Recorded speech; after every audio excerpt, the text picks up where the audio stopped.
1er mai 2024, on est à l'Hôtel Montfort. Andréane Blais, tu es directrice générale de quelle organisation, toi? Du Conseil régional de l'environnement au Centre du Québec, donc un organisme de protection et d'amélioration de l'environnement. Et qu'est-ce qu'on fait aujourd'hui? On tient un forum sur quel thème?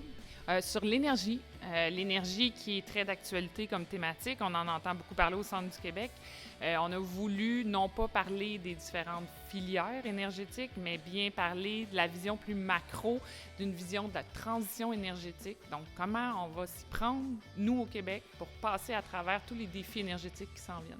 Et on a combien de participants? C'est des gens issus de quel milieu?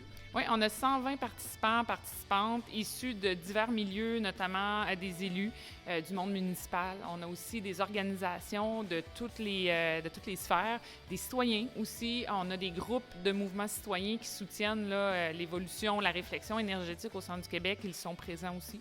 Donc, une belle variété de participants, participantes. Évidemment, dans des forums comme ça, il y a des discussions en plénière, on peut penser, mais est-ce qu'il y a aussi des conférenciers? Oui, des conférenciers quand même de renom, conférencières très intéressantes du monde universitaire, de la filière aussi énergétique. On a aussi différents kiosques qui viennent renseigner les participants sur différentes filières énergétiques aussi. Donc, on a une belle variété de connaissances qui vont être transmises aujourd'hui. Et peux-tu me nommer quelques exemples de conférenciers qu'on a ici, puis les thématiques qu'ils abordent? Oui, certainement. Au niveau du domaine universitaire, on a entre autres Yves-Marie Abraham de l'école à Montréal, de l'HEC. On a aussi Geneviève de l'Université Laval, Madame Cloutier, là, qui vient parler entre autres de l'aménagement durable du territoire qui a un impact aussi sur notre consommation d'énergie. Mais on a aussi des personnes de la chaire de recherche de l'UQAM aussi en transition énergétique, Éric Pinault, qui va venir nous parler entre autres de la sobriété énergétique. Et sans oublier Hydro-Québec, évidemment, là, qui vient de nous parler de son plan d'action 2035. Et évidemment, pour avoir, moi, déjà participé à des forums comme ça, des fois, on se dit, bon, on parle, on s'informe, tout ça. Est-ce qu'il y a des conséquences? Est-ce que ça va donner quelque chose, ce forum-là? Qu'est-ce qu'on veut en faire?